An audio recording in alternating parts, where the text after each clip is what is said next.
कहानी का नाम लाचार माँ बाप। अमन परिस्थितियों के बारे में सोचता हुआ कई बार बगीचे में देर तक बैठता था।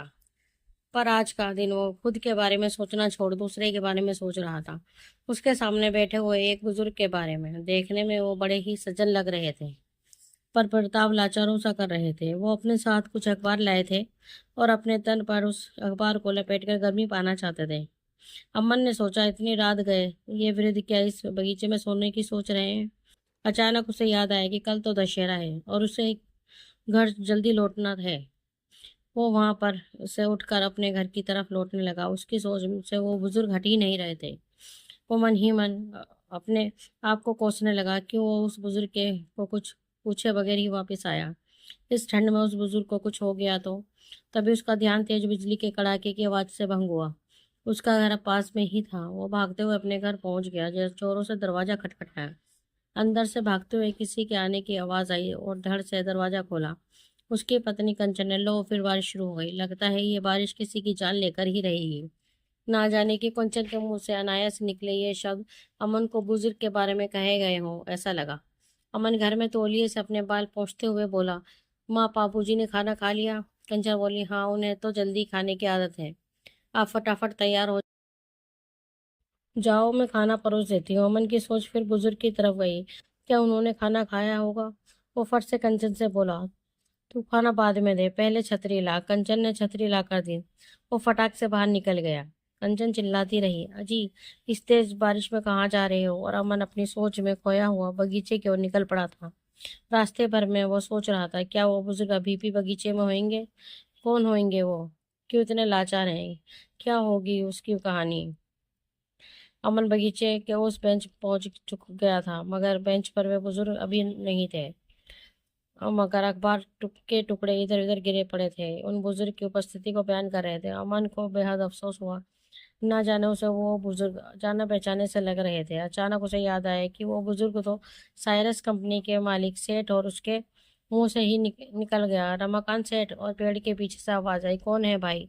आश्चर्य से उसने पेड़ के पास जाकर देखा तो रमाकांत सेठ वहीं थे, बरसात से अपने आप को बचाने की नाकाम कोशिश करते हुए, ठंड से कांपते हुए, लाचार हंसाए। अमन ने उन्हें अपनी छतरी के नीचे ले लिया और बोले, सेठ, आप घर जाओ। आप बारिश में भीग गए हो, अपने घर जाओ। बुजुर्ग ने हंसकर कहा, ना बेटा ना, मैं घर नहीं जाऊंगा। अमन ने पूछा, क्यों?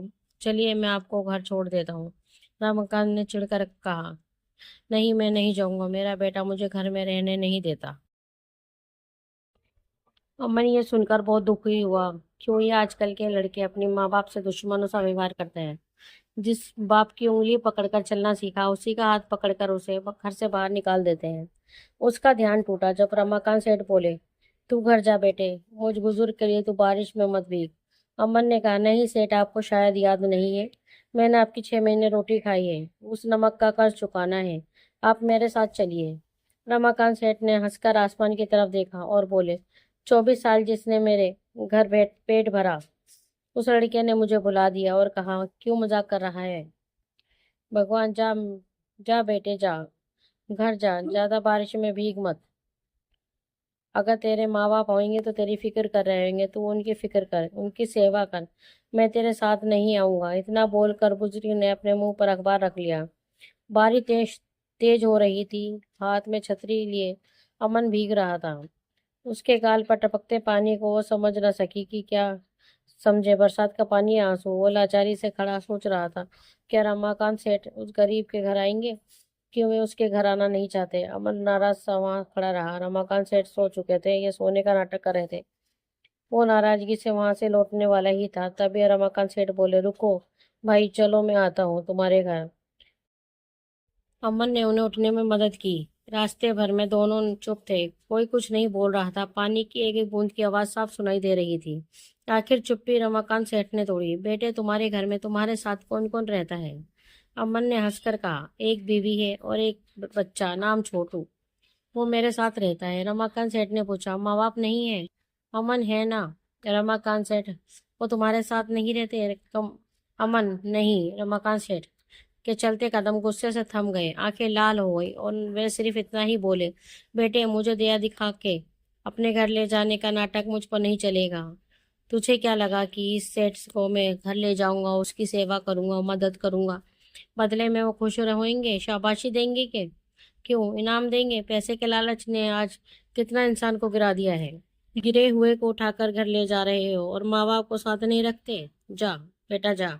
जो अपने माँ बाप का नहीं हुआ वो किसी और का क्या होगा? जो अपने माँ बाप को अपने साथ ना रखे वो क्या किसी और को साथ रखेगा? अमन ने कहा, हाँ सेठ, मैं अपने माँ बाप को अपने साथ नहीं रखता। क्योंकि रमाकांत सेठ के कानों में जैसे किसी ने गरम गरम तेल डाला हो, ऐसे एक शब्द कान से गुजर रहे थे। वो बीच में ही बोले, हाँ हाँ बोलो, वो अनपढ़ है, गंवार है, मेरी बीवी पढ़ी लिखी है और वो बीवी के विचारों से तालमेल नहीं रख पा सकते। क्यों? माँ बाप को ना रखने के हजारों बहाने करोगे तुम, पर उन्हें समझने की एक भी कोशिश नहीं। क्यों? रमाकांत सेठ होठ भींच के बोले। मुट्ठी बंद कर अमन हंस रहा था। मैं बोला, रमाकांत सेठ मेरी पूरी बात सुनो। आपने पूछा कि तेरे साथ कौन रहता है। मैंने कहा मेरे बीवी और बच्चे। ठीक है, अब माँ बाबूजी को मैं कभी ये नहीं कहता कि वे मेरे साथ रहते हैं, बल्कि हम उनके साथ रहते हैं। वो मेरे मोहताज नहीं है, हम उनके मोहताज हैं। मेरे लिए तो मेरे माँ बाप ही भगवान है।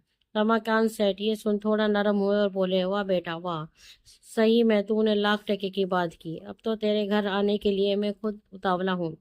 मुझे भी तेरे उस माता पिता के दर्शन करने हैं जिसने तुझे ये संस्कार दिए हैं। और कितनी दूर है तेरा घर अमन? बस ये रहा, आ ही गया। रमाकांत सेठ ने देखा, एक घर के बाहर चिंतित एक औरत, एक बच्चा और चार बूढ़ी आंखें थी। रमाकांत सेठ ने मुस्कुराकर अमन की ओर देखा और पूछा, लगता है आ गया तेरा घर। कंचन दौड़ते आई और बोली, अजी कहाँ चले गए थे आप? अमन, बताता हूँ, तुम चलो। घर पहुंचकर रमाकांत सेठ का अमन से ने परिचय करवाया। कंचन ने उनके पैर छुए। फिर अमन बोला, ये मेरे बाबूजी हैं मोहन भाई और माता कमला बहन। और बाबूजी ये है रमाकांत सेठ, इनके पुत्र ने इन्हें घर से निकाल दिया है। मोहन भाई ये सुन बड़े दुखी हुए और बोले, बड़ा नीच है वो। ये सुनकर रमाकांत सेठ बोले, ना ना, घर से नहीं निकाला है, वो मुझे घर में नहीं रहने देता। और वो अपने माथे का पसीना पोंछा। ये देख अमन बोला, छोटू जरा पंखा तो चालू कर, देख सेठ जी को गर्मी लग रही है। ये सुन रमाकांत सेठ ने गुस्से से कहा, नहीं नहीं, पंखा नहीं, मुझे चिढ़ है इस शब्द से। पता नहीं एसी के होते हुए भी लोग अपने घरों में ये पंखा क्यों लगवाते हैं। मोहन भाई की गरीबी मगरूरी पर आ गई।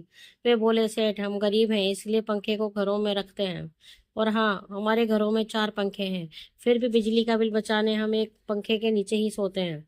शायद इसलिए हम सब एक छत के नीचे एक साथ रहते हैं। अमन को लगा परिस्थिति कुछ बिगड़ रही है। उसे काबू में लाने के लिए वो पिताजी को कोने में ले जाकर बोला, पिताजी, रमाकांत सेठ के दिमाग पर सदमे का असर हुआ है।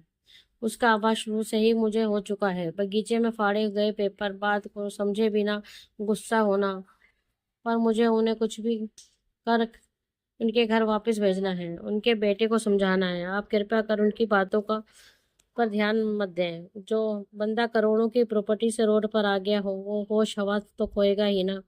पिताजी अब परिस्थिति समझ चुके थे। वे बोले, अब तो तू अब क्या करेगा? उसके बेटे को कैसे समझाएगा? क्या तेरे कहने से वो इस पागल को अपने घर में रखेगा?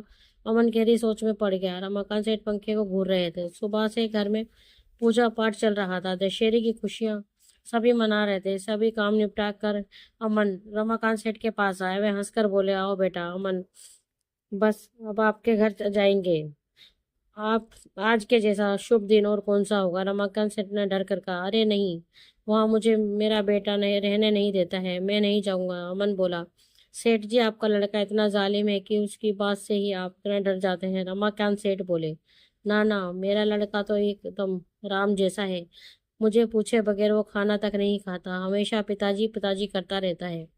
मेरे बेटे के बारे में ऐसे अनाप शब्द मत बोलो, वो तो मेरी जान है। बस आजकल वो रूठा है मुझसे, बाकी मेरा बेटा तो। रमाकांत सेठ बोल रहे थे और अमन सोच रहा था, सच में माँ बाप तो माँ बाप है। बच्चा चाहे कितना भी बुरा क्यों ना हो, कोई दो चार शब्द भी गलत कह दे तो बुरा मान जाएंगे।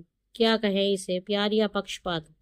अमन ने जब रमाकांत के घर में जाने की तैयारी कर ली थी, उसके पिताजी ने उसे कैसे समझाना है, क्या करना है, सब बता दिया था। रिक्शा आ गई थी। अमन उसे पता समझा चुका था। रमाकांत सेठ उसमें बैठ चुके थे।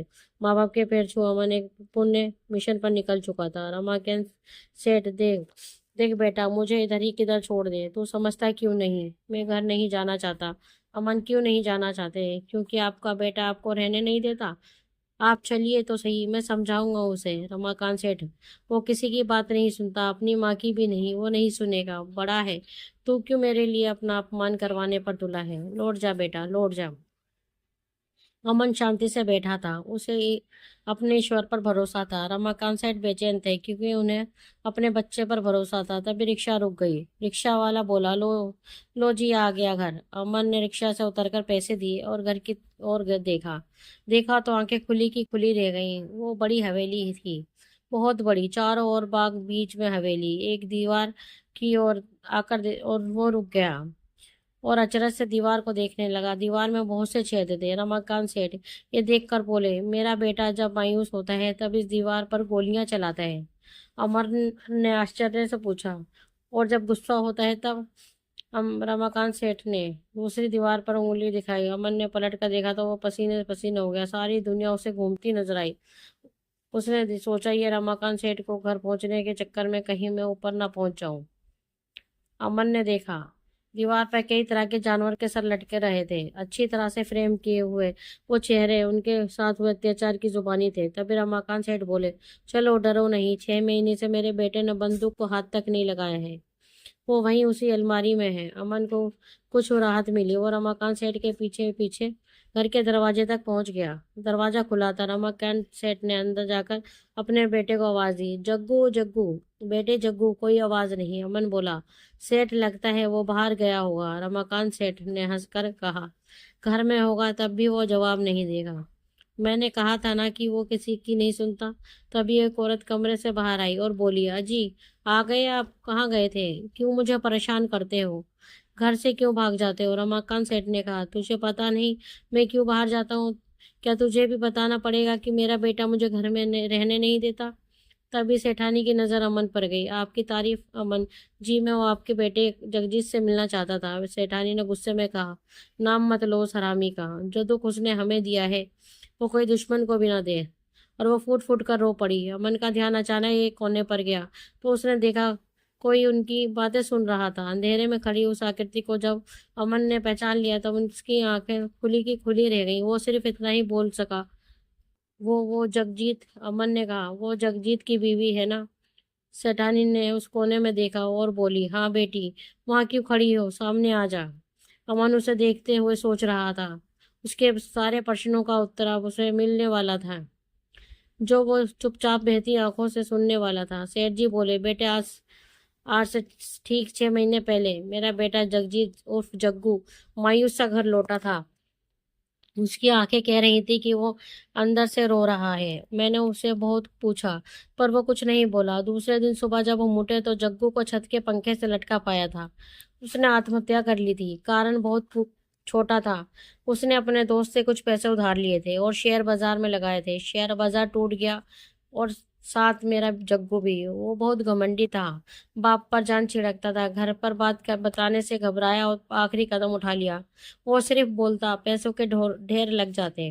बेटा जग्गू तो छूट गया पर हम आज भी तिल तिल मर रहे हैं, रोज मर रहे हैं। ये वो एक घाव बर्दाश्त नहीं कर सके और आज भी लगता है उनका बेटा जिंदा है। पागलों से उसे आवाज देते हैं, सर पटकते हैं। घर में उसकी हमने एक तस्वीर भी नहीं रखी क्योंकि वे उसे देख देख कर रोते हैं। आज भी उन्हें घर में हर जगह उनका लाडला जग्गू ही दिखाई देता है। इसलिए वो घर से दूर भागते हैं और कहते हैं, मेरा बेटा मुझे घर में रहने नहीं देता। बहुत याद आती है। सेठानी रो रही थी, सफेद साड़ी में अपनी गीली आंखें छुपाए उनकी बहू चुपचाप अपने भविष्य के बारे में सोचती खड़ी थी। और रमाकांत सेठ वो दीवार के पंखे को घूर रहे थे और अमन भारी मन से यही सोच रहा था, क्यों लोग खुदगर्ज होकर खुदकुशी कर लेते हैं और पीछे पूरे परिवार को उम्र भर के लिए रोने के लिए छोड़ देते हैं? क्यों? दोस्तों, आपको ये हमारी कहानी कैसी लगी?